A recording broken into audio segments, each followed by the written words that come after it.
'Cause I don't feel like I did anything bad. I feel like what they did to me was crazy. Like, I feel like they owe me an apology.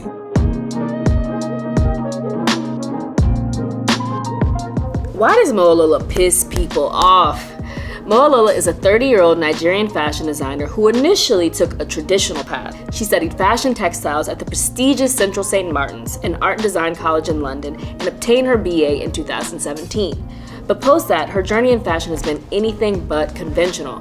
She dropped out of Central St. Martin's master's program after a year, citing professors with limited scopes and backgrounds, and instead, she applied for Fashion East, a nonprofit organization that allows young designers to show at London Fashion Week. She gained attention from retailers like Essence and artists like Solange, Skepta, and Ye, who tapped her to lead the Yeezy Gap design team in 2020.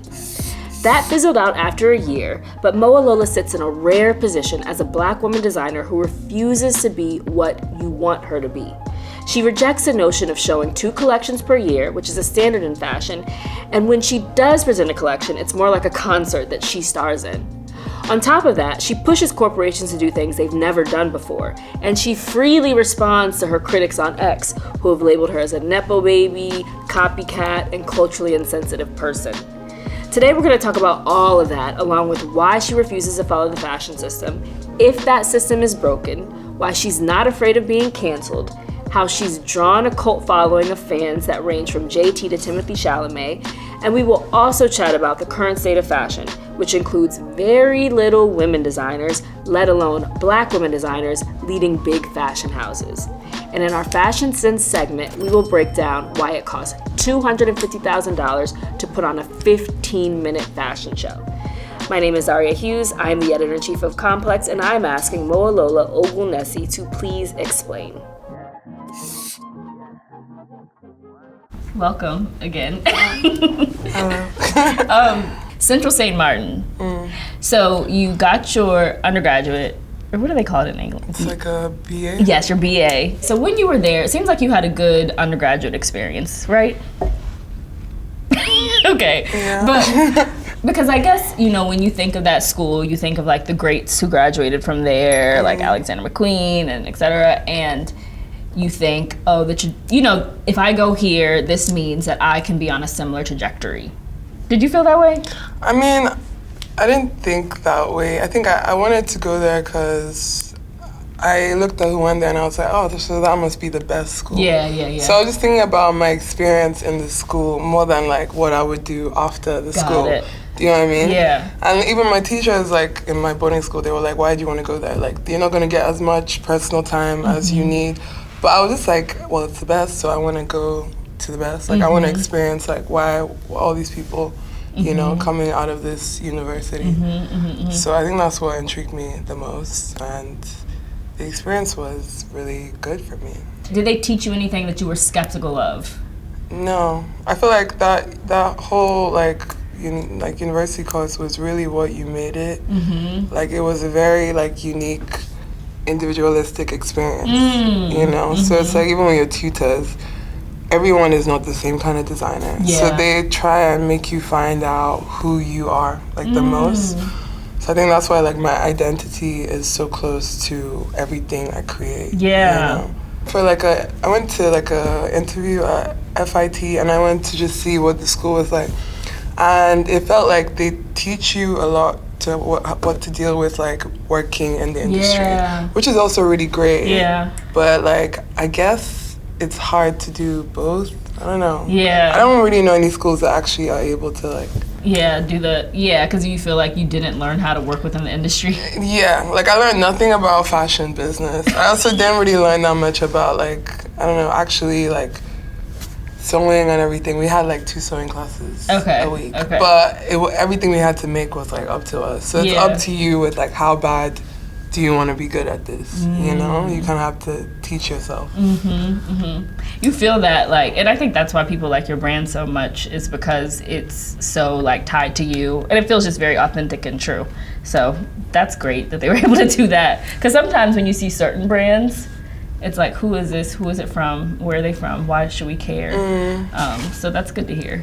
Yeah, I mean, my teacher, she was like, when I was working on my final collection, she was like, these are like the questions you should ask yourself. Like, why are you doing this? What are you trying to say to the world? Like, why do you like what you like? And I feel like those things just got me thinking, you know, about who I was and what I wanted to see. And I feel like back then, I didn't really see any like blackness in fashion as much. Like I saw it on MTV and then like music and film, but not in like the fashion world. So that's what was really important to me. I was like, I really want to make sure like there is full representation of who I am and what I'm doing, you know? And then you got to the master's program and you hated it. Yeah. And you dropped out. It didn't. I feel like I follow my intuition a lot. Yeah. And which is smart. being there, it felt horrible. I felt like I couldn't even create. And that's so crazy for me because I love doing so many different things, like all at the same time. So I was just like, I could stay here and finish it and get this degree and like be miserable, or I could like leave and, you know, like just live my life and let like that journey kind of decide how I enter, you know, into stuff. I saw you talking in the Kids Takeover interview, and he asked, like, is school worth it? You were like, yeah, I think it's worth it. And you were like, I learned a lot, I met a lot of people, etc. But we've also talked about just how few Black creative directors we see landing at fashion houses, female. Sometimes I feel like people follow this trajectory, which is why I'm intrigued by you, because you're kind of doing it your own way and finding success. But people follow this trajectory, and in some ways, it kind of feels like a trap. Like, I don't know, like a hamster on a wheel in a way. And I guess it just depends on what people's idea of success is. And maybe your idea of success is it working at a fashion house. But what do you think about that? I feel like being a creative director is a very safe place to be, because you have like a whole machine that gets to work for you, and you don't have to worry about like, am I going to be able to pay these people next week, or like, you know, you just come there and you get to be creative. And I feel like it's good in that sense, but then I think the downside to it is you have to answer to all these people on a board that might not necessarily like see your vision. Yeah. So again, it could be like what it was like for me at my master's. Yeah. Like fighting with people who don't get what it is I'm trying to do. Yeah. You know, but took me on because they thought they got what I wanted to do. Yes. And I feel like that would like mind fuck you, because you just be like, then why am I here if I can't do what you know I'm supposed to? What do you think when you see all of these like creative director changes and people getting fired after a couple seasons and then like, what do you think of that musical chairs? I don't know. I'm like, I feel like sometimes I don't know, it's boring. Yeah. It's really boring, especially when they all just the same. Yeah. You know, but I will say, what's that guy who's French? He was Under Milamista. I don't remember his name, but he has really good cheekbones. Okay. But he's French. Okay. Anyway, I wish they kept him Under Milamista. Oh, yeah. Because I thought what he was doing was very pure, and it was like pushing. And even with like Shane Oliver and Helmut Lang, I feel like that's the best creative director they've ever had since Helmut. Yeah. So I just feel like when you get that person who actually knows how to channel like the brand's like archive into something new, why do you discard them because they're like bigger than you? Yeah. And then you find someone who is just like, I don't know, like been working for people, and you're like, okay, yeah, this is the person we're gonna make, and then you fire them because they don't excite you. I feel like Virgil was able to like really like do it in the most authentic way, you know, and I like that he did that, because I feel like it got brands to see more like, oh wow, we can actually let the designer bring like their own identity into the brand.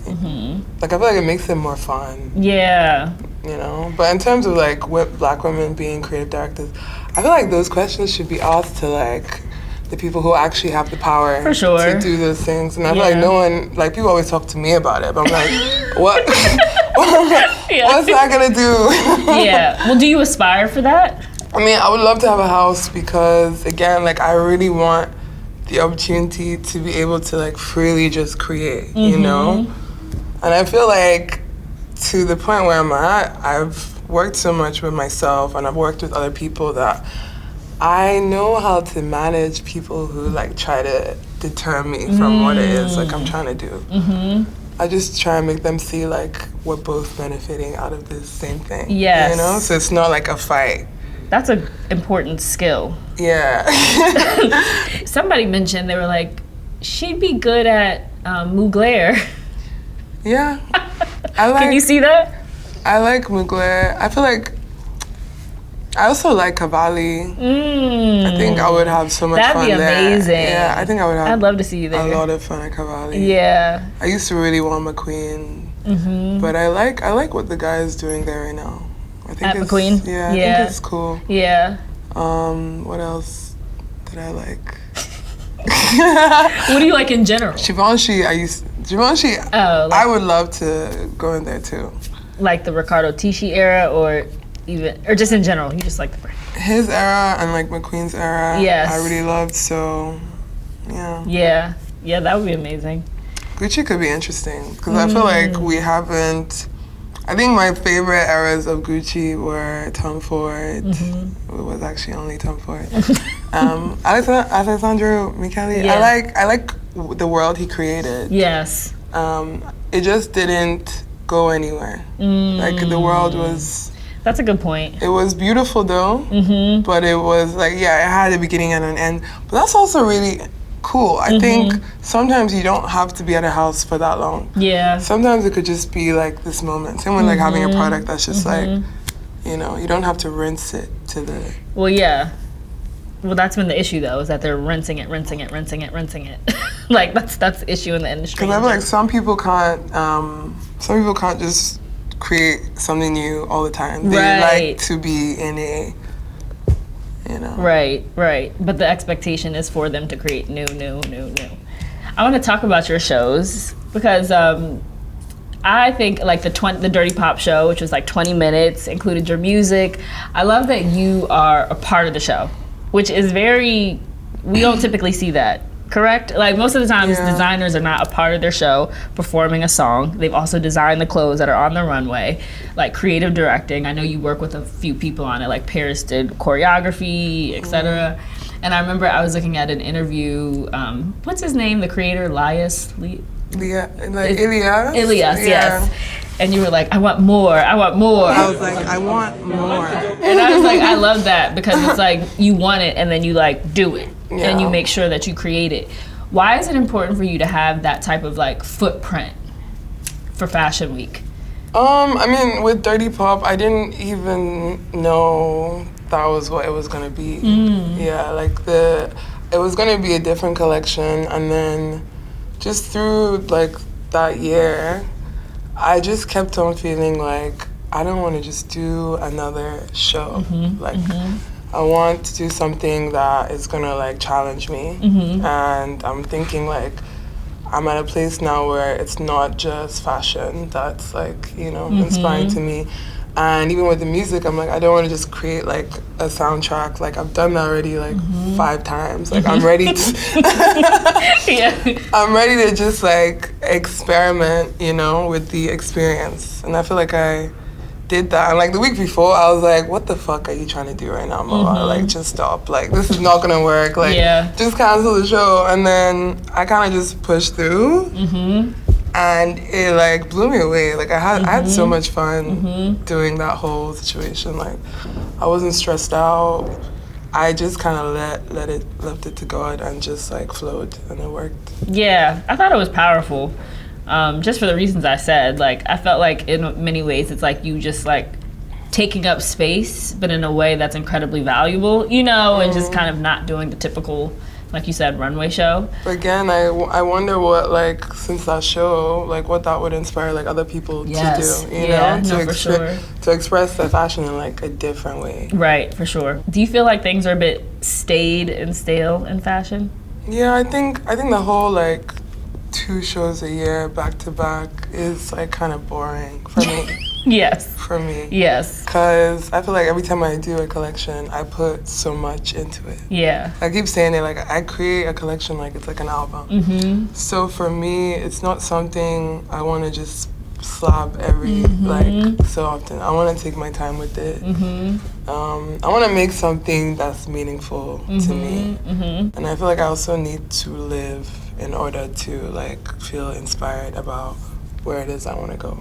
So I will say, I feel like my fashion house is not a normal fashion house. Yes. You know? It feels more like I don't even know what to call it. Like a agency? A creative agency? Not a creative agency. Maybe, yeah. I mean, yeah. Yeah. What everything that you're saying makes complete sense. Like, to live so you can be inspired, so you can make meaningful collections. But I've gathered in my years of covering this industry that, like, if you don't do 2 shows a year or 2 collections a year, you know, you don't get the buyer's attention. It feels like it has financial implications if you don't do that. Have you dealt with that? I think there's worse financial implications from doing that, which I've dealt with. So that's what also made me not want to be in that, like, I don't know, rat race. Yes. Of just going over and over. Because, like, when I graduated, before I even did a show, like, outside of my uni, I already got an order from Essence. So I did that. And then I went, after my first show, I went into, like, the buyer's world. And I think what was confusing for me was the fact that some of the stuff the buyers wanted wasn't the stuff like I knew people really wanted, you know? So that was like the first disconnect. So I was like, maybe they don't actually know what people want to wear. And then 2, I just feel like you do sales, all these stores order, and then they pay you like 30% of the order, and then you have to pay the production in 100% before you even get the clothes. So you're always just like, your cash flow sucks. You're always just like, I don't know. Trying to catch up. Fighting, and then you now have to spend like 200 grand on a show. Like, and so, like, try and find sponsors for the show. So you always just feel like you are like breaking your back to just like exist. I don't think y'all understand how costly it is to be a fashion designer, especially an independent one. So I want to break down how you can spend $250,000 to put on a fashion show, which typically lasts from 10 to 15 minutes. So that's almost $17,000 per minute. So on average, fashion show costs can range from $150,000 to $400,000, with larger brands like Chanel sometimes spending up to $10 million on a show. So where does that money go? First, you have to pay for a show venue, which can range from $20,000 to $50,000. Then you have to consider production, i.e. the set design, lighting, and music, which costs $20,000 to $30,000. And you have to pay for the models, that's $40,000 to $60,000, and a stylist who dresses and styles the models, which can be from $8,000 to $10,000. Then there's the PR company who invites people to the show, coordinates seating, usually messes it up, and secures press, which can range from $20,000 to $30,000. And hair and makeup is typically free $99, as it's usually sponsored by hair and beauty brands who have money, and they sometimes pay designers $10,000 to $15,000 to use their products. And you have to feed people, so catering is $2,000 to $5,000. And did you know that larger brands pay certain celebrities to come to their shows? In some instances, that entails flying them out, putting them up in a hotel, dressing them, and getting them to the show, private car service. For example, there's a brand that shall go unnamed that hired a private jet to fly Rihanna and Rocky to their show. Depending on the level of celebrity, that rate can be $100,000 for A-list and $15,000 for someone more emerging.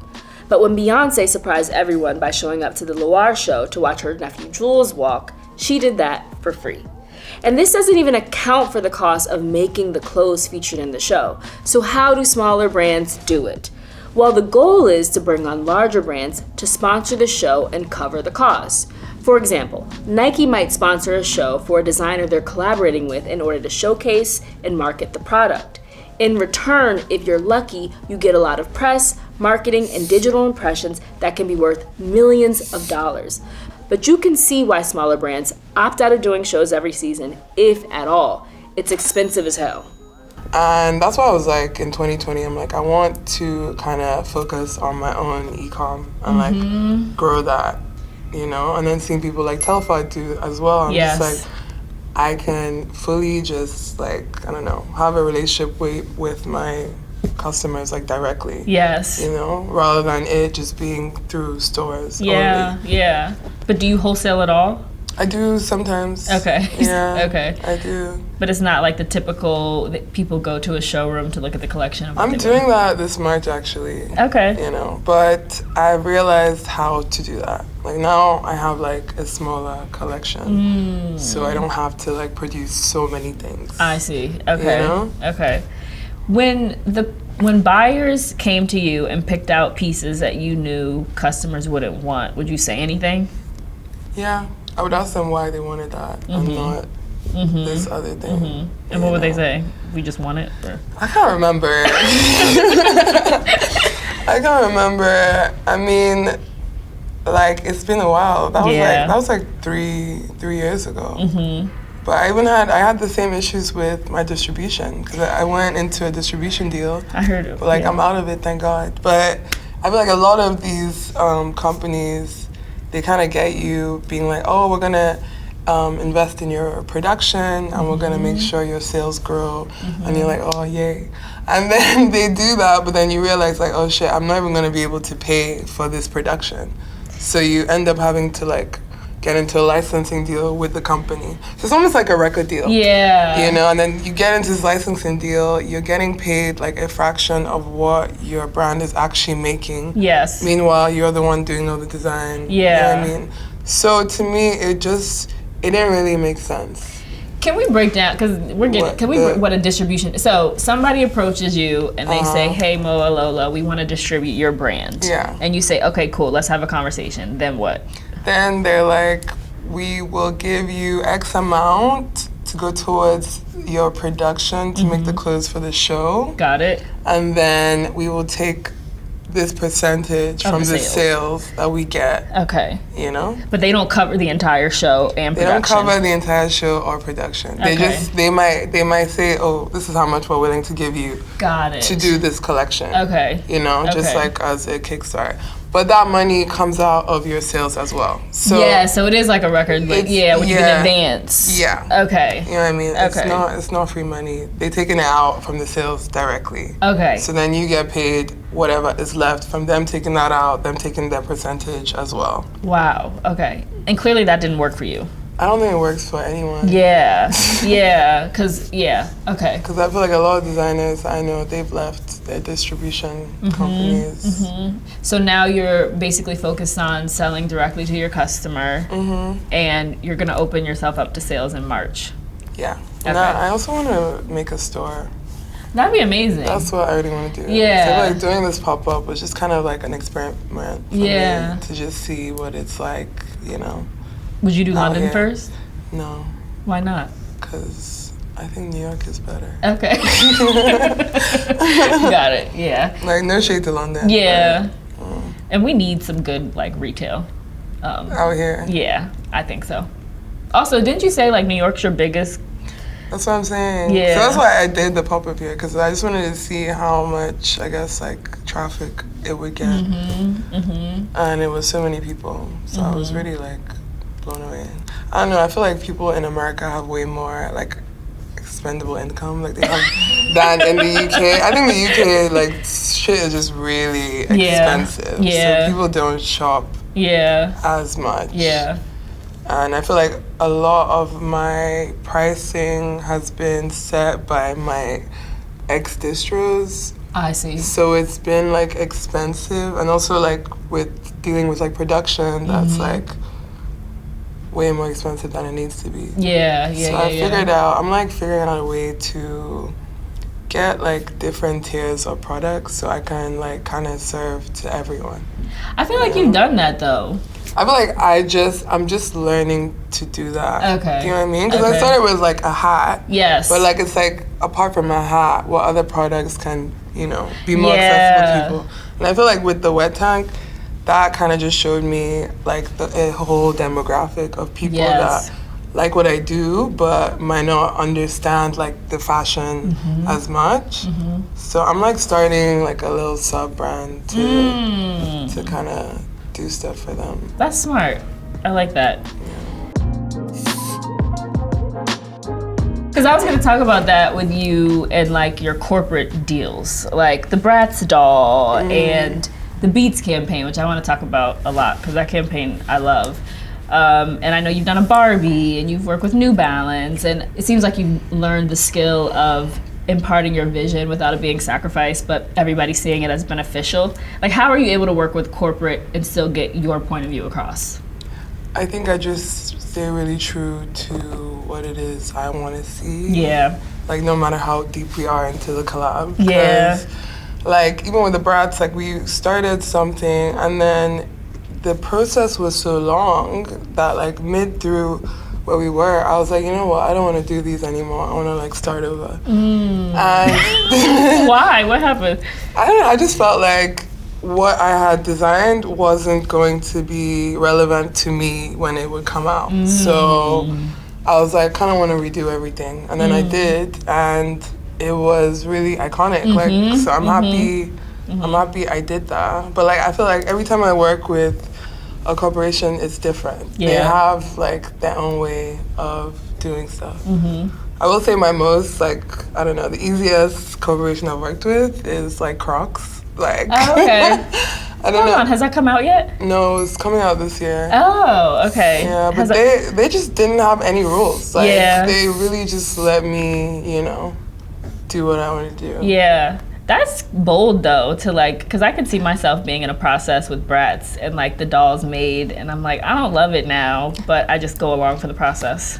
Yeah, I feel like I'm also there to kind of show them that it's okay to pivot when you even think you're like, you know, at the finish line. Because with me, like, I've had like so many mistakes. I fail so much, but every time that happens, I'm not like, oh shit, it's the end. I'm just like, okay, there's another way I can do this. Yeah. And then I just keep moving forward. So even with that, I still just see it as like, everything is developing. Even when we're at the end, it's still developing. Same with my fashion shows. It's like, till the very last day, I'm still changing stuff. I'm still making things. I'm never like, okay, no, the collection was done 6 months ago, so this is it. Yeah. I don't know. I like the freedom. For sure. I want to talk about the Beats campaign. And we were talking about working with corporations, and you've already talked about how initially they wanted Bella Hadid, who's iconic. We love Bella. I love her. Love Bella. But you said, no, I would like JT. For one, did they give you a lot of pushback? Yeah, they weren't that excited. But I thought it made more sense. Yeah. Especially with it being about music Yeah. as well. For sure. Yeah. Yeah, that's a great point. I didn't even think about that. Yes. I love that campaign. I love that you were in it. I love the imagery. I love that JT looked different than we'd ever seen her before. But what was your process? Like, I want to go through your creative process of working with Beats on this campaign. I mean, I think what kind of inspired me was taking it back to when I first started listening to music, like, on the go. And that was, like, with my Walkman. So I just wanted to, like, create that kind of, like, nostalgic feeling with the headphone. Yeah. So even with the design, I, like, went back to the, like, first beat silver with, like, the red beat. And then I made it, like, all scratched up to just make it feel like it's like a piece, like, it's like an archive piece, you know? Yeah. And then with the campaign, I just knew I wanted something really, like, kind of like techie, but also very beautiful and like sensual and clean, you know? And I wanted it to feel like the kind of ads I saw back then. Yeah. So. Yeah. And I saw you posted that one of the inspo images was like an old Complex Outcast shoot. Yeah, which was such a great shoot with all the girls with the headphones. Because I've like loved that image for years. Yeah. But there's like, I feel like the way my brain works, so many things I see and I just store in my mind. Yeah. And then like whenever I want to access it, I can. And I feel like I've loved that photo. Like, I don't know why. I love the energy of it. Yeah. So I feel like doing this, that was like very special to me to recreate. No, that's a great image. I remember they were like, they don't want everyone to be naked. I'm like, it's not just about it being naked. Because it's not like sex. Yes. Do you know what I mean? Yeah. And I feel like the way I create, I like nudity. I feel like I like to kind of like show body parts in a different way. So it's not always about the ass and boobs. I feel like, you know what I mean? It's like what about your back? Like, you know, what about the sides of your arm? Yes. Or like the sides of your waist. So I don't know, I feel like with nudity, I treat it more like an art form. I want to make you feel something other than like you being horny. Yeah, no, for sure. Like, yeah, the body as like a beautiful art form. No, I loved it. I can tell you definitely pushed them because it looked very different from anything they've ever done. Yeah, they had someone on the set. They were like poking around, looking. They were like, "Wait, just making sure like it was gonna be." I was like, "Trust me." Like, I wish you would just trust me because this means a lot to me too. I would never want to put out shitty work. Right. You know. Right. So I'm happy they did because I feel like it was really successful. Yeah. You know. I'm sure you saw people weren't used to seeing JT in that way, and so there was a lot of feedback. Did you see that? And she responded, and I love the way she responded in the video that she released. I choose to step outside of the box because that's what a bag at. When I was dressing like that and I was looking like every other girl, the only people who was approaching me was Fashion Nova. Y'all are sheep, and y'all when I click on y'all page, because y'all know I read y'all down, y'all be on that y'all can't easily duplicate. And I thought that, like, it definitely was testament to, like, you pushing the imagery. And I think you've been working with her, but it definitely, I pushed her in the direction of being more aligned with fashion, more elevated, different. What did you think of the feedback about JT? From like people? Yes. I feel like people forget about what a lot of black women have brought to the culture. Yeah. And it's, like, very strange for me because... like, I look at all the stuff Lil' Kim has done, and it's like, even to this day, I always see, like, new photos of her, like, I've never seen. And it's even crazier than some of the things people are doing today. So I'm just like, why are we acting like this isn't, like, a part of us, you know? But I do think a lot of people get scared. Yes. And I feel like it's better to confront that fear, and we can actually talk about it, than you just being like, oh, I'm gonna abuse this other black woman because I don't understand why her hair is like this. You know, like, why does it need to be that way? Yeah. How do these come about? Do the corporations reach out to you? Yeah, sometimes. Yeah. Sometimes they reach out to me. Sometimes I'm like, oh, I want to get in contact with this person. Are they like a huge... because we see a lot of collaborations.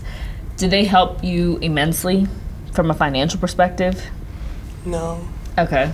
It's mostly like just a marketing and creative exercise? I feel like mostly it's to make them look cooler than they are. So... Do you feel like you benefit in any way? I guess, like, exposure. But then it's up to me to make that exposure, like, profitable. You know what I mean? It's difficult with the collabs because... sometimes, like, after designing and working on this collab for ages, I have to buy the stock from them. Yeah, I've heard that before. Which is really crazy, and it's like it'll be at the same price, like a wholesale price, that the stores also buy it from them. So I have to even be like, I want a discount, and it's like a 20% discount. But it just feels crazy that I've made this, I've spent all this time on it, and I still have to, like, buy it from it. Like, I don't get, like, X amount of free pieces, you know what I mean, to sell. Can you change your contract? Yeah, I feel like every time I do a contract, I, like, change it. Yeah. But I've been through, like, I've had to turn down, like, a lot of shit because the way they want to work with me is not the way I want to accept. Yeah, you know? yeah. And it's like, I've had managers that have been, like, pushing bad contracts on me. And I'm like, why you... like, if you had a daughter, would you tell her to take this? Yeah. And they would be like, and then they'd be like, they pause. And I'm like, the fact that you even have to question that, you know. So it's like, why are you pushing me towards this thing you know isn't really beneficial for me. Yeah. Like, it's like when you have someone who's in your corner, you want them to fight for you. I feel like sometimes managers are like, they care more about their relationship with the company. Yes. So yes. than about how it's benefiting their own client, because they want to be able to be like, okay, when they have another client, I can like get the same deal for you as I got for them. So when I realized that was what like was happening, like it was kind of hurtful, but I just realized, I'm like, oh shit, this is business. Yeah. Nothing is like sentimental. Yeah. It's just, it is what it is, so. No, for sure. I mean, I think it's smart that you bring that up, because I do think a lot of like young designers, a certain brand knocks on their door and they're like, oh my God, yes, for sure, want to do it, of course, but they don't understand, like you said, that in many ways the larger company's benefiting more than they are. So when the news happened about Kanye basically bringing you on to Gap to be like the design director of Yeezy Gap, I was very excited, because I was just like, what are they gonna do? Like, I'm like, this is Gap. I'm like, what are they gonna do? I had seen your designs before, and I was just like, I just want to see how it translates to this like American heritage basics brand. And I know that it was something, you were there for a year, but like, what did you want to do? Like, what what did we see? I feel like back then I was just looking at the way the masses dress, and I was like, it could be a lot more like, fun and like better than what it is. I was just seeing everyone just looking like the same. So I was excited to get into that and create like basics where like, I don't know, it would just transform where we were at in society. But that whole experience was a lot. Like it was like a whole roller coaster, because it was during COVID, so we couldn't really all work together. Yeah. Like, and then I was like kind of like Ye's therapist. Yep. Most of the time. Yeah. Yeah, it was just like, but I was kind of cool with it, because I knew I just wanted to do that for a year, because I felt like I always wanted to get back to what it was like I was doing. So I think that experience just really taught me like it's okay to just like keep developing. Like you don't necessarily need a direct outcome, or you don't necessarily need to know what's going to happen from this experience. Sometimes you are put through things just to like, go through it. And learn. Yeah. I remember reading from a review for Vogue, and it was talking about a collection, and you were talking about how he was teaching you about how you need to like extract and make the collection smaller in order for like the message maybe to be more pronounced. Yeah. I'm just curious, what else did because I wish he would talk about that more. Like, what else did he teach you about fashion that maybe you didn't learn at Central St. Martin? I mean, like I said, the development. Yeah. Because working with him, it's like, it's never about the finished product, it's just about the journey. And we would spend so much time like working on whether it be a hoodie or like a tunic or a t-shirt. And we would just like make it over and over and over again. And even just the way he would put all these different people together, I feel like the same way he made music is how he made the fashion. So it's like having all those different producers work on a track together.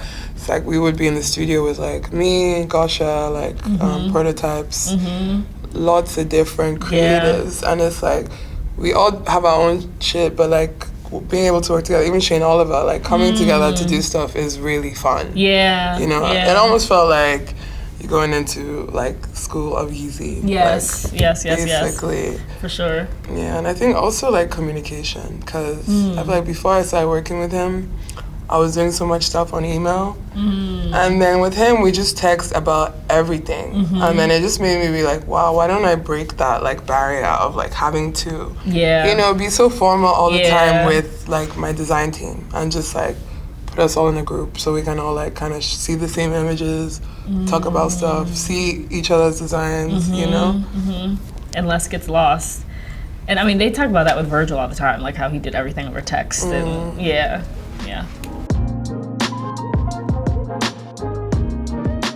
So look, designers have always used clothes to provoke or make statements about politics, race, and culture. The late British designer Vivienne Westwood, for example, built a multi-million-dollar brand rooted in being punk and anti-establishment. And as recently as last month, Enfant Riche de Prime, excuse my terrible French, a brand held by Henry Alexander Levy, presented a belt that featured a picture of dictator Joseph Stalin. For Black fashion designers, artistic expression, particularly when it is related to race and politics, holds a different type of weight. Designer Patrick Kelly, for instance, used the Gollywog, a blackface character, as his logo. As a Black man from Mississippi who studied and collected Black memorabilia, he was attempting to reappropriate racist symbols. Some people appreciated it, others did not. Mowalola has designed a few things that have upset y'all, which we will get into later, but her Dirty Pop show ruffled some feathers because of how she utilized the Ebony Magazine logo. Ebony Magazine is one of the very few Black-owned media brands that has a rich legacy of celebrating Black American stories and achievements. A few folks on the internet felt like Mowalola's interpretation of that logo was lazy and offensive. When asked about this in ID Magazine, she stated, quote, "I'm only here to appease myself, and I want more Black people to think in that way. I see myself without boundaries or limits, and I don't feel like what I do is physically hurting anyone," end quote. In the next chapters, we are going to talk about her provocative designs and her exposure to Black American culture while growing up in Nigeria. Y'all love a diaspora war. Her cult following of fans and critics, who she regularly interacts with, and what she thinks about Timothy Chalamet wearing her clothes. She's called him a baddie. Do you consider what you make provocative? Yeah. Okay. Is your goal to challenge, start conversation, like? Sometimes I'm designing from a place of humor. Mm-hmm. Sometimes I'm designing from a place of like, have you thought about this? Mm-hmm. Like, and then sometimes I'm just like, ooh, I want to see this, or I want to wear this. Like, I'm gonna make it. So it like varies. I don't have like a set of rules of like, this is my strict design code. Yeah. This is how I go by. Yeah. You know. I want to look at your first collection for Fashion. Well, it was your graduate collection, so this wasn't Fashion East. When you see this, what do you think? Like, and you worked on this with Eve, right? Yeah, I remember this day. Like, we shot this on the side of the road, like by a Tesco. And we just had to put the backdrops on the street and take them in Dalston. But I love this collection because I think like it just showed like my journey in CSM. You know, because I feel like I remember the first year I was there and I saw like the final year's collection. And I was so scared. I was like, how the fuck am I gonna make a collection? Like, it seemed like the scariest thing ever. But then once I got to final year, it's like I spent enough time getting to know myself that it felt really easy. And then when like my teachers would be like, hey, like, you can do more, or like push yourself more, I'd be like, okay, yeah, you're right, I can actually do more. And then I would keep going, and like, I just feel like everything was like a beautiful mistake and like experiment, you know, and I feel like this is where I really realized how much I loved leather. No, I love that collection. Why are you drawn to leather? I think I like how dynamic it is, like what you can do with it. You can paint on it, like you can kind of sculpt it, like you can weave it. And I love the feel. Like, I love that second skin. Also fur. Yeah. I mean, one of your first, like, that beautiful white leather dress with the bullet hole that Naomi wore, which she looked stunning in. And it obviously caused controversy. I think that was your first, like, taste of people reacting to your designs in that type of way, was it? Were you like shocked? How did you feel in that moment? I felt like they didn't understand what I was trying to do. Yeah. Again, I feel like that thing of people putting in a box for what they want it to be. Yeah. I think everyone wanted it to be a, I don't know, gun. Yeah.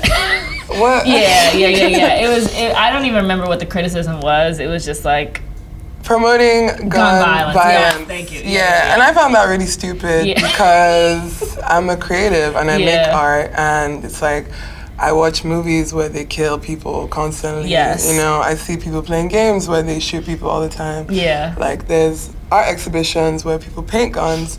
So to me, I'm like, when I infuse that in my design, why is that seen as such a like, how dare you? Yeah. And I feel like people do this a lot with clothes, and I'm just like, that's the thing I feel like I'm asking them to question. It's like, why does this piece of clothing like offend you so much? Yeah. Well, have you ever been offended by design? No. Okay. I don't think, like, even with Kanye's White Lives Matter t-shirt, I didn't really care about it because I just felt like it's a cotton t-shirt. Like, what am I gonna, like, it doesn't have any power over me. Do you know what I mean? Got it. So, Got it. But that's me. Yes. Because, okay, with the Dirty Pop collection and the N-word shirt. You can't say that. Nigga. I don't know if the nigga shirt. I agree with you. For one, I think people should be able to create whatever they want. Yeah. And say whatever they want and express themselves however they want. And I was looking at the NSS interview that you did, and the gentleman was like, you know, in art, people have more freedom to create these controversial things. And just like you said, in music, yes. I just think people hold Black designers to a different whatever, but that's a whole other discussion. But I think with like the nigga shirt, for instance, it's like, do you care who wears it? I haven't seen anyone wear it apart from me. Okay. Like, cause my thing is like. Oh, well, you wouldn't want white people wearing the nigga shirt? Is that what? Probably. I was not even I would want him to wear it, but I would maybe feel away. But it hasn't happened. Yeah. So why are we like? But you're a big X user, which I love because I think you're able to like own your narrative and say how you feel and respond to things. What has made you say like, I'm gonna respond to people? Oh, because I'm human, like, and I be thinking like, I see your reaction and I see your feelings about what I've done, and I feel like when I ask them a question, it just makes them even more angry, and I'm just confused because I'm like, why? I guess I'm like, why are you so angry over this? Like, what has this thing actually done to you? But to me, it's like, you're not actually angry at that. You're angry about like a lot of things in your own life, or like a lot of things you want to do but you haven't done, and you're using my freedom to, you know, throw all that anger at. Because what like. Explain it, really. Do you know what I mean? Like, does anyone ever give a sensible, like a response that you find like sensible and that makes you think or makes you, No, they don't. Yeah. Like, I'm yet to see one. I feel like I've seen people who have like spoken about how they do understand what, like, why I did what I did, or what their own like feeling is from it. But those ones, I feel like when you're able to understand, it's never in a place of like anger. I feel like when you're angry, you can't even process your thoughts. You're just like, you know, and it's like, take a moment. Right. Like, relax, and then like actually, you know, figure out, wait, why does it make me feel this way? Yes. You know, like, ask yourself why. Don't be like, you did this, Moa, and you're a coon, and you're this. And to me, I'm just like, that's like the most ridiculous statement you could even make. Like, I'm not even gonna be like, I have Black friends, and I do like, because it's just so stupid. You know what I mean? I feel like my name is Mowalola. It's actually a Nigerian Yoruba name. Like, I love who I am. I'm not afraid of that. I'm not trying to be anything other than that.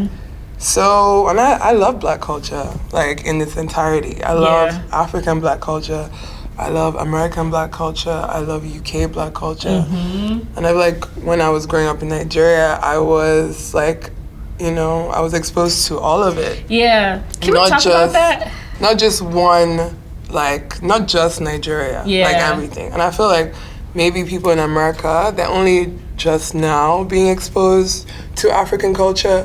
So for them, they're like, that's our thing, or this is our this. But it's like, when I was 10, like, my brother had G units. Like, we had Timberlands. We were wearing Ralph Lauren. Like, we were dancing to everything you guys were doing. So for me, I just see as this is part of like what makes me who I am. Yes, I think that's a great point, because I've talked about this with like Black people who live in Britain, and just about how they are so exposed to Black American culture, like from the jump, you know, and it's like to the point, and I think it's definitely much, because I'm sure you've seen the discourse that happens online that sometimes... It's so dumb. What?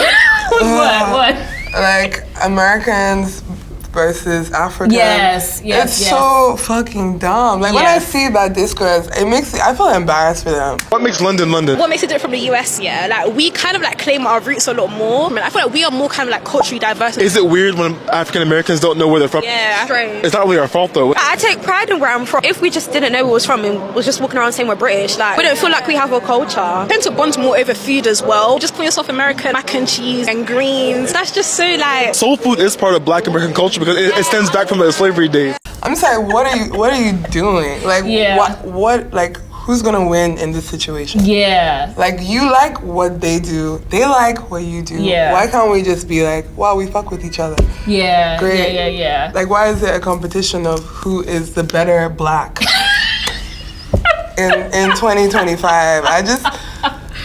Yeah, and I do think like Black Americans, and especially if you haven't traveled, I think for one, we're like, people are just used to seeing their culture exploited or whatever. Yeah. And I think when you don't travel, you don't realize how similar that the diaspora is, you know, and like the connections and but there's also Chinese food here. Yeah. So, I mean, I feel like everyone, I don't know. I feel like the world is very global. It's like a very global place. Yes. You know? Yes. I won't be mad if a white woman has braids. If she wants to, like, rip out her hair, That's she interesting. can do that. Like, Did you say rip out her hair? yeah, she can do that, you know? I don't think it's not my place to be like, how dare you wear braids? Because I just feel like that's how they want to express themselves. That's how they want to express themselves. Yes. If they look silly, they look silly. But, like, don't make it, like, it doesn't have to be a fight. Like, do you know what I mean? Like, your braids look so good, by the way. Oh, thank you. So it's just like, why even have that be a thing? But I feel Well, have you ever been in a situation where you feel like somebody who's not Black has co-opted something that's near and dear to you? Yeah, like Afrobeats. I feel like so many Americans make Afrobeats. Yes, but I guess the question is like, what if they became more successful co-opting that thing that's yours? Who says what is more successful? Yeah. Would you say I'm more successful than any other young Black American designer? I guess not. Exactly. So it's just like, what? Yeah. It's just like, who's the one deciding, you know, who's more successful than who? I feel like in rap, like, Black Americans are the most successful in rap globally. And it's funny because even in UK, like, grime was happening for years, and I really thought, I was like, this is never going to become global. Like, I was literally having arguments with my friends. I was like, I can't see this being main popular culture. And that is so crazy because it's like everywhere now. Do you know what I mean? So it's like you never know how big anything is gonna get. Yeah. You don't really have control on it. Yeah. You know? You just have to, once you put it out there, it's out there. Yeah, that's true. It's true. Getting canceled, though, I know you feel like you've been canceled like 5 times, but I like how fearless you are about it, because so many people walk around terrified of being canceled. And I guess even when the Naomi dress, like, have you ever been scared to be canceled? Like, the first time it happened, I think I was upset because I felt like I just saw a lot of people lying on my name. And I feel like I never actually dealt with that kind of attention, like having millions and millions of people just saying lies about you. That wasn't true. And I was like 25, so I was just kind of shocked. And I think it was hard for me because I was also going through my own stuff personally, and it's like things I go through, I'm not out there putting it online. Yeah. And it's like, you can be like, oh, Moa didn't reply to me in X amount of weeks, so therefore it's like, you don't know what I was going through in those weeks. And I feel like as humans, we're not that, like, empathetic to other people. We see someone, we're like, oh, you're successful, so, like, you're perfect. Yeah. But it's like, you don't know what this person is dealing with. You don't know what, you know, is on their mind or the pressures they're facing. So it's like, if they don't get back to you, it doesn't mean, like, they're trying to do something to you. They just need space. Like, I take so much, like, brain space away from people. Because because I communicate with a lot of people when I work, and then I will just go ghost because I just need to not speak.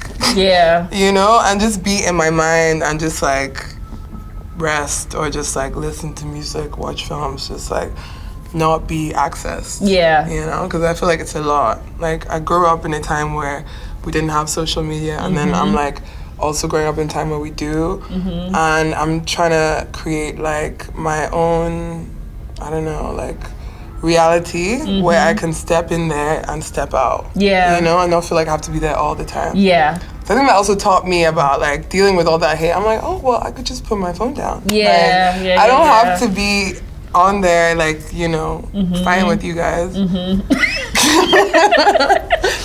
But in some ways it does feel like I guess you just want to confront the narrative and like get people to question why they're thinking the way they are, and it usually comes down to like misplaced anger. Yeah. Yeah. Because even I feel like with the Saudi Arabia skirt, to me, I'm just like, why are you so mad? Like I did that because it's like that was also a country I know like liked what I did. So I'm showing love to people that feel connected to me. Yes. And again, I don't see like my body as like something that I should be ashamed of. I'm like, if I want to cover up, I will for me. If I want to show my skin, I will for me. However, it's like God made me the way I am. In my own religion, I don't look at like my body being offensive to the world. I understand that might be their own reality. Yeah. But like in my reality, it's not like that. And I also feel like there are people from there who also feel this way, you know? And to me, I felt like seeing everyone's feelings towards that skirt was crazy, because it's like people were telling me, oh, I hope your mother dies, and this person gets raped and that. And I'm like, you just want that to happen. Like, just say that's what you want rather than it's because of this skirt. Because it's like, why are you even thinking about that? Like, why would you want to wish rape on anyone? Why would you want to? So again, I feel like every time I do stuff, it just shows me the mindset of a whole demographic of people. Like, it tells more about them than it does about how bad I am or whatever. Yeah. You eventually did apologize for that, though. I had to. I didn't. That wasn't really for me. Okay. Yeah, my sister wrote that apology. Okay.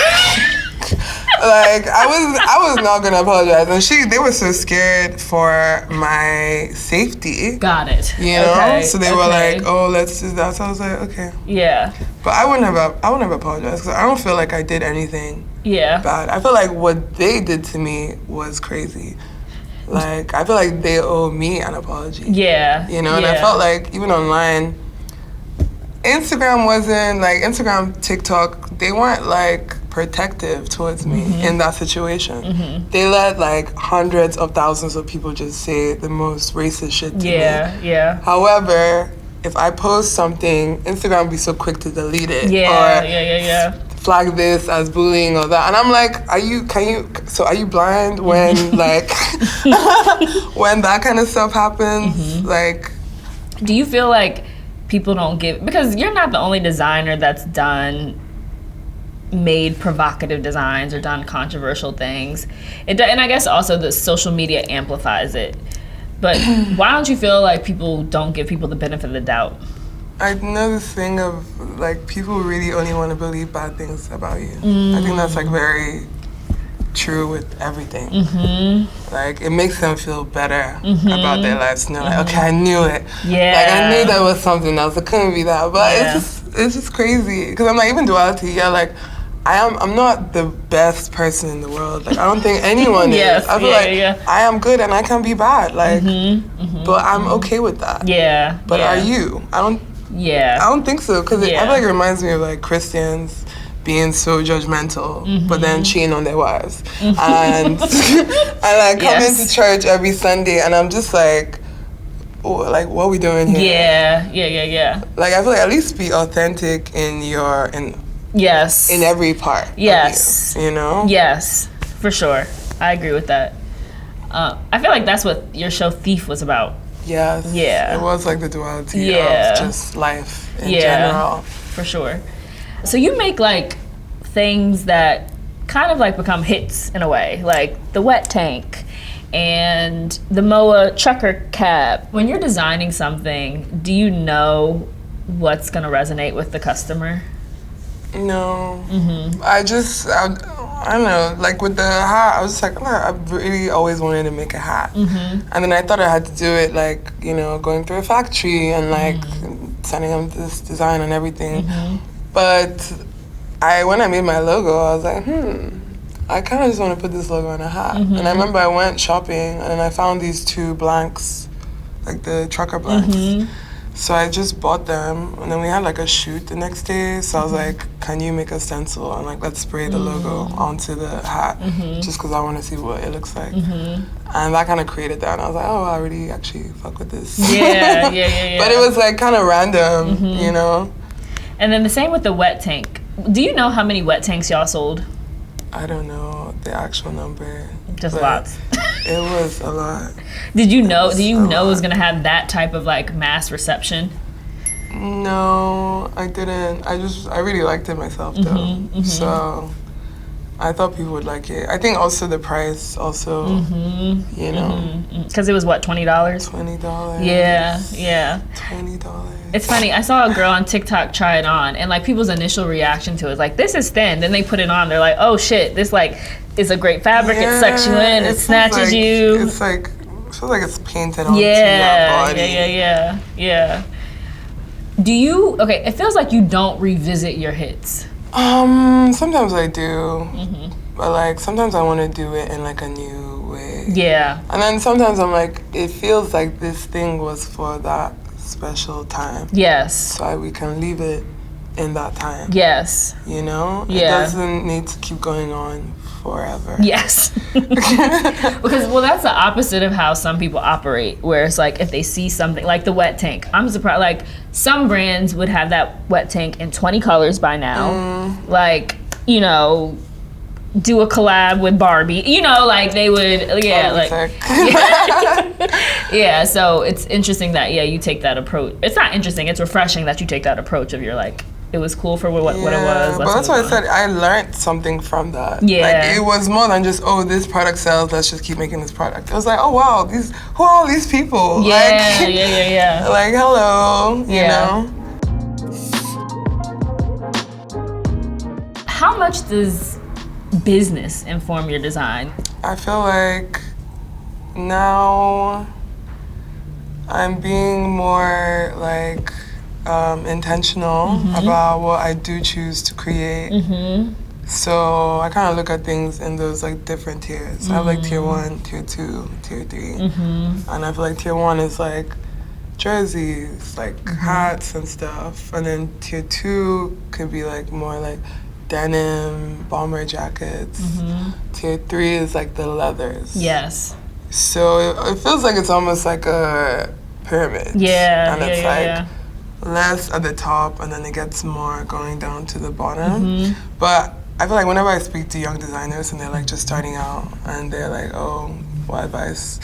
I just tell them start with like a small collection. Like you don't even have to do a fashion show. You might even just start selling one thing. Because when I just started selling, after my first show, I started just selling one t-shirt. And then after selling that for a while, The lips t-shirt? No, it was Another Man's Wife. It's okay. The black with the green. Yeah. But that was before like my first collection. So that was like straight out of uni. I was just selling the t-shirt.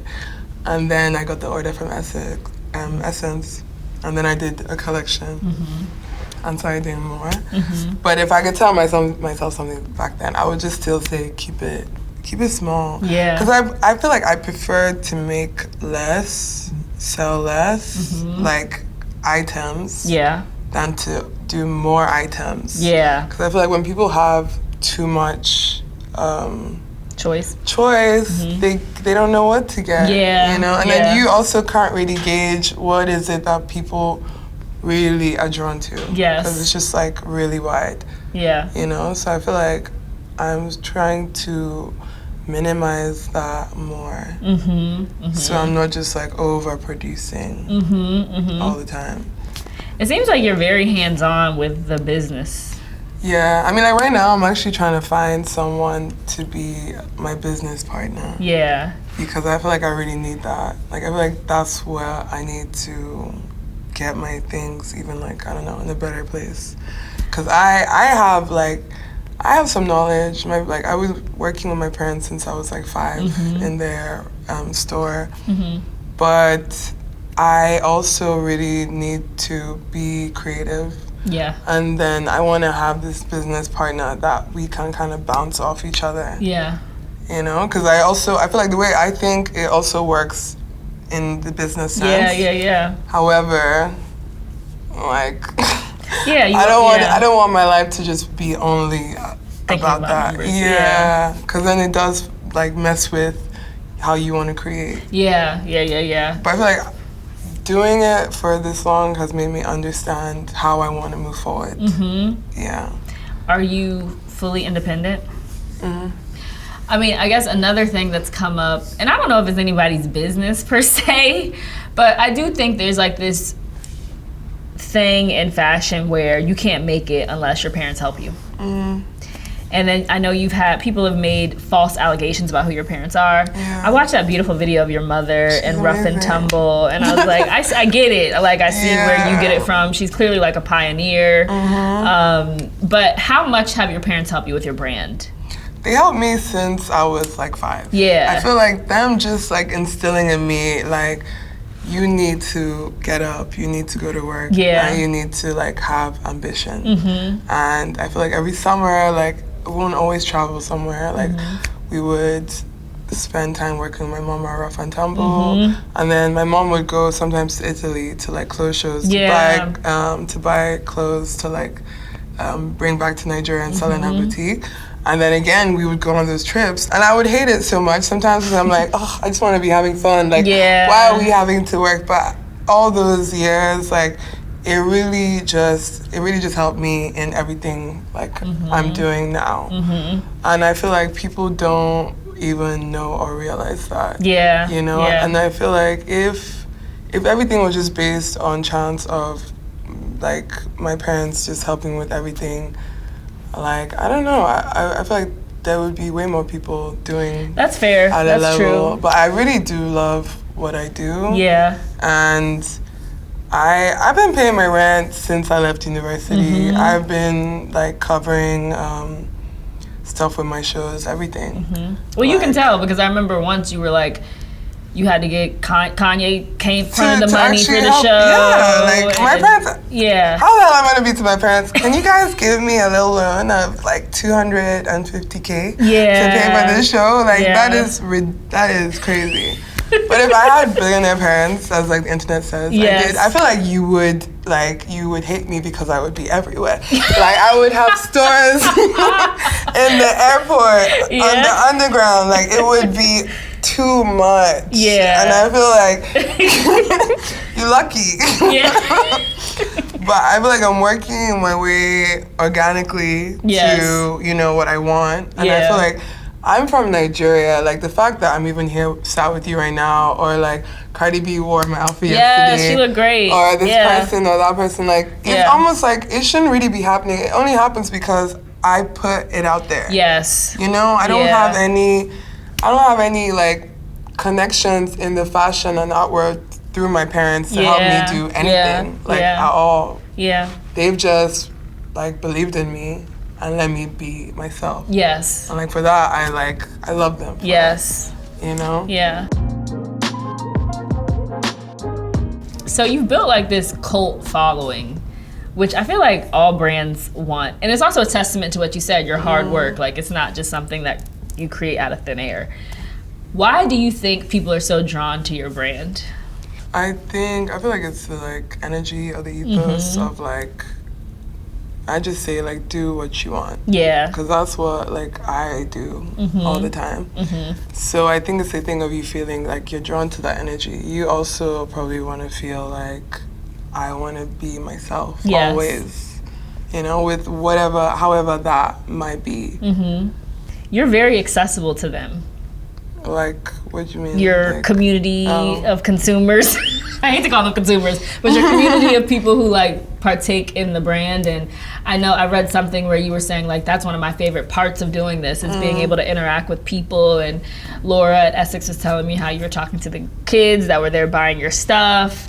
How is that, like, what have you learned from that? How have you benefited from that, from being so front facing with them? I don't know. I feel like a lot of people I even work with, I met them like that. So it just it allows me to just like, I don't know, stay grounded and also just like learn about new things too. Yeah. You know, I don't ever want to be so out of touch with reality. That's a great point. You know. Yeah. And those experiences, sometimes they can be terrible, sometimes they can be great. Yeah. But they kind of need to happen. Yeah. Celebrities are also part of your community, would you say? Yeah. And like you just mentioned Cardi, who looked amazing in your dress last night at the Super Bowl party or whatever she was at. And also Timothy Chalamet, who I know you said like he's a baddie. I guess I'm curious, like when someone like Timothy wears Mowalola, what happens? Like, do you see an uptick in traffic? Do you see an uptick in followers? Do you see sales? Like, oh, I don't know about the followers. Okay. But yeah, sometimes with sales it actually does go up. But with him, I think people are really enjoying the way he's enjoying fashion right now. Yeah. You know, and I think that is most exciting. Like the fact that he's trying having shit, fun, you know? Yeah. And that's why even with like PR, I don't really care too much of like, oh, this celebrity wants to wear your thing, make sure you get it to the celebrity. Because I don't think it actually does anything for my business most of the time, you know? Like, it doesn't really. But I have certain people that I'm like, oh, I really want to see how you're going to put this together. Yes. You know? Yeah. Do you see all those requests? Sometimes. Okay, yeah. Because he's so unexpected for your brand in a lot of ways. Oh, my friend Aiden Zamiri knows his stylist. And he was like, she wants to get in contact with you because he really likes your stuff. Okay, that's cool. And she was like, oh, she also styles Robert Pattinson. And I've also seen him wearing my stuff. Oh, okay. Which is so funny to me. Yeah. He has like that one Love Nigeria t-shirt. But I've like loved his films since like Twilight, you know? Yeah. So I don't know, I think life is really funny because I feel like a lot of people that inspired me or just like were a joy to like watch end up like coming into my own world. Yeah, you know? yeah, just naturally. Yeah. You were just talking about, what is the goal now with your brand? Because you were just talking about, well, you were saying you want a small assortment because sometimes people get like paralyzed by choice. But like, do you want it to be like ubiquitous, like everywhere? Like how much do you want your consumer, like how much do you want your brand to grow? I definitely want to create stores. And I definitely want to grow something that is not just about fashion, you know, but it's its own like organism in itself, you know? And I want to be able to provide for my children one day. Yeah. You know, and like also bring stuff back to do in Nigeria. So it's like places I would actually want to do a store would be New York, Atlanta, Tokyo, Lagos, Cape Town, and Seoul, and Paris. Yeah.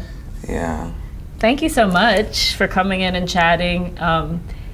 I think like what you're doing is very powerful, to be honest. And I think like as someone who's been covering fashion for a lot, I know that there's been like like you said, Grace, who you work for, Grace Wells Bonner and Martine, and there's been like this Telfar. Exactly, Telfar. There's been these brands that are very true to who they are, and who have been gaining success.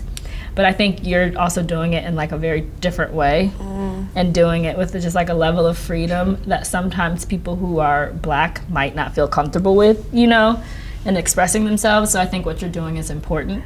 And I thank you for taking the time to chat with me. Thank you. This was great.